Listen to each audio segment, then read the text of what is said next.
ओम नमः शिवाय। दोस्तों, हर हर महादेव शिव भक्ति ज्ञान चैनल में आपका स्वागत है। कैसे हैं आप?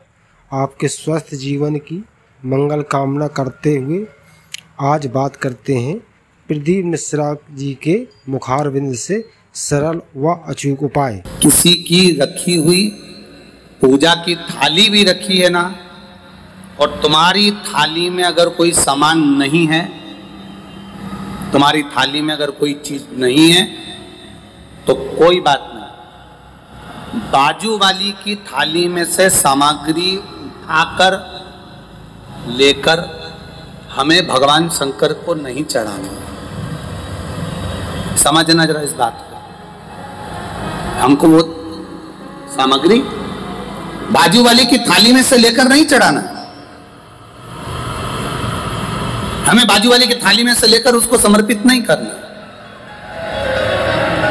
हमें भगवत भजन में, हमें भगवान की भक्ति में, अभी अविरल भक्ति में जो हमारे पास में, जो हमारे पास में विराजमान, जो हमारे पास में है, हमें बस वही जो हमारे नजदीक में हो, जो हमारी थाली में रखा हो, जो हमारे पास में हो, जो हमारे थाली में रखा हुआ है, वो हमें देवाधिदेव महादेव को समर्पित करना है। शिव महापुराण की कथा कर रही है, पास वाली थाली में कोई वस्तु रखी, आप पीपल के वृक्ष की पूजन करने गए हो, आप तुलसी के पौधे की पूजन करने के लिए गए हो, आप बट वृक्ष की पूजन करने के लिए गए हो, आप आंवले की पूजन करने के लिए गए हो, या आप कोई भी पूजन करने के लिए गए हो, बाजू वाले की थाली में बहुत सारी सामग्री और आपकी थाली में कम है।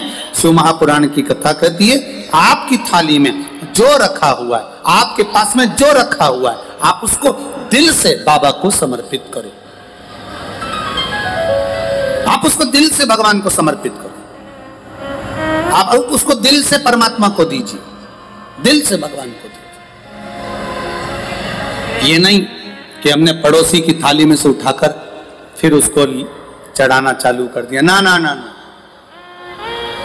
शिव महापुराण की कथा यहां तक कहती है कि बेलपत्री भी दूसरे की थाली में रखी है, बेलपत्री भी अगर दूसरे की थाली में रखी हुई है, शिव महापुराण की कथा यहां कर रही है, बेलपत्री दूसरे की थाली में रखी हुई है, दूसरे की थाली, और आपकी थाली में नहीं है, तो आप उसकी थाली में से ना लेकर महादेव पर अगर कोई बेलपत्री चढ़ी हुई है, उस बेलपत्री को महादेव से मांग कर लीजिए, धोइए और वापिस महादेव को चढ़ा दीजिए। वो बेलपत्र शंकर जी को शिव से लेकर चढ़ा दो, पर दूसरे की थाली में से उठाकर नहीं,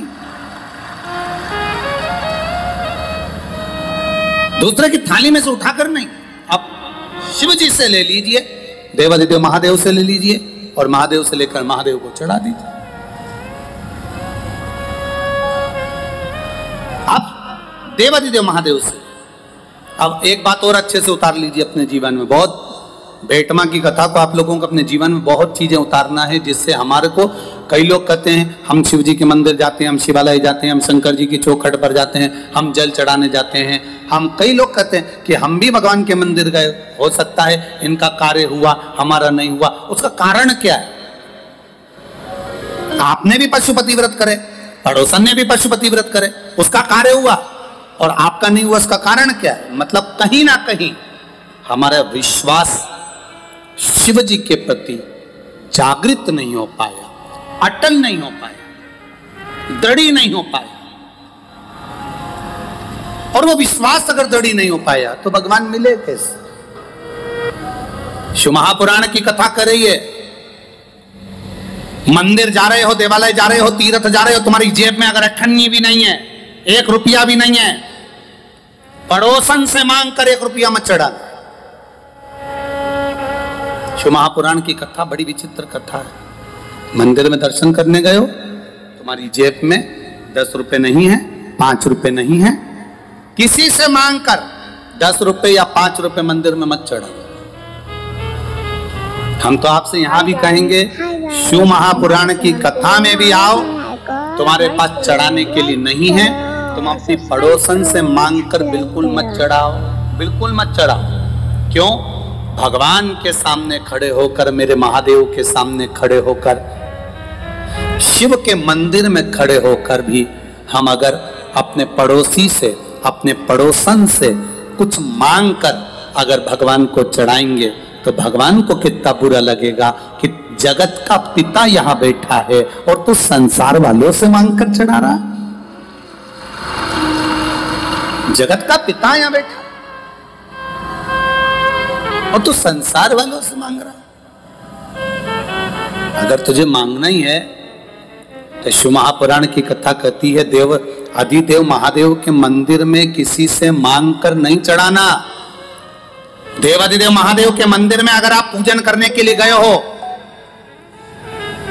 भगवान शिव के मंदिर में अगर पूजन करने गए हो, तुम्हारी थाली में अगर कोई सामग्री कम भी है चलेगी, पर पड़ोसन की थाली में से उठाकर मत चढ़ाना।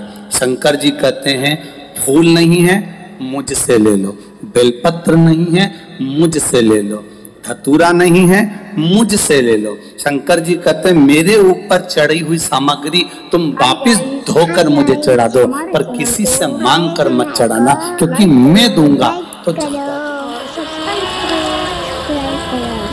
अब आप प्रैक्टिकल करके देखो। अब एक प्रैक्टिकल करिएगा आप, पड़ोसन की थाली में से जो जो सामान उसने थाली में रखा, जो जो सामान रखा, उसका नारियल, उसकी अगरबत्ती, उसका दिया, सब तुम उठा के भगवान पे चढ़ाया हो। एक बार प्रैक्टिकल करके देखना हो। अब पड़ोसन का मुंह देखना, फिर तुमने तो उसकी थाली में से उठाकर चढ़ा दिया, अब उसका मुंह देखो तुम जरा जोरदार। अभी तक तो वो ब्रह्म कुमारी थी, थोड़ी देर में चंद्र घंटा बनने में उसको देरी नहीं लगेगी, थोड़ी देर चढ़ा दिया तुमने तो महादेव। अब पड़ोसन को ये लगना चाहिए कि मैंने नहीं चढ़ाया तो इसने चढ़ा दिया, उसमें क्या दिक्कत है, पर नहीं, उसका मुंह फूल गया। मेरी थाली, मेरा सामान, मेरी पूजन की सामग्री इसने कैसे चढ़ा दी, इसने कैसे दे दिया, बुरा लग जाए। पर अब शिव जी के पास में बेलपत्र चढ़ी है, शंकर जी के पास में बेलपत्र चढ़ी है, शंकर जी के पास में धतूरा चढ़ा है। शिव जी से बेलपत्र मांगा तुमने, शंकर जी से बेलपत्र लिया तुमने, और वही बेलपत्र देवाधिदेव महादेव का लेकर तुमने शंकर जी को चढ़ा दिया। शंकर जी को बुरा नहीं लगा, शंकर जी प्रसन्न हुए हैं। क्यों? शंकर जी ये जानते हैं बहू सास से कुछ मांगे तो अच्छी लगती है, बहू पड़ोसन से कुछ मांगे तो अच्छी लगती है क्या? अरे बोलो तो री बेटमा की जीजिए, तुम्हारे घर की बहू, तुम्हारे घर की बहू, तुम्हारे यहाँ कोई मिलने आए अड़ोसन पड़ोसन, उससे कह दे मम्मी तुम, काकी जी हमको ला दोगी क्या, काकी जी हमारे यहाँ तुम अचार ला दोगी क्या, काकी जी तुम ये सामान ला दोगी क्या, तो सास को बुरा नहीं लगेगा? सास का नाम लिया तो लाइट भी आई गई।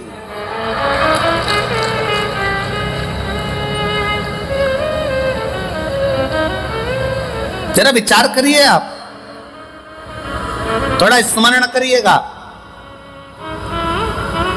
घर की बहू, घर के बच्चे, घर के बेटा बेटी अपने घर के लोगों से मांगेंगे, माता पिता से, सास ससुर से, वृद्ध से, बुजुर्ग से मांगे, अच्छा लगेगा।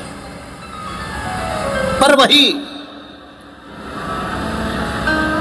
पड़ोसी से मांग रहे हैं, दूसरे से मांग रहे हैं, अच्छा नहीं लगेगा। अगर दूसरे से मांग रहे हैं तो श्रेष्ठ नहीं लगेगा। मेरा महादेव भी ऐसा ही है, मेरा देवाधिदेव महादेव भी यही कह रहा है, मांगना है मुझसे मांगो, मुझसे। दूसरे देंगे तो तेरा पेट नहीं भराएगा, दूसरा अगर देगा तो तेरा पेट नहीं भराएगा।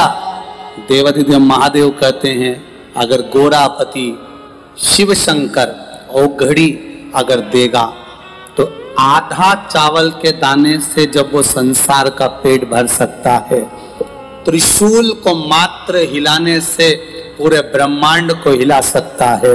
तो शिव की कथा कर रही है, केवल उसकी दृष्टि पड़ते से ही तेरे पूरे कुटुंब का पेट भरा सकता है। हम आशा करते हैं कि भगवान शिव आपकी सभी मनोकामना पूर्ण करें। इस उपाय को करना ना भूलें। आज बस इतना ही, फिर मिलते हैं नेक्स्ट वीडियो में। दोस्तों वीडियो अच्छी लगी हो तो सब्सक्राइब और लाइक ज़रूर करें। ओम नमः शिवाय दोस्तों।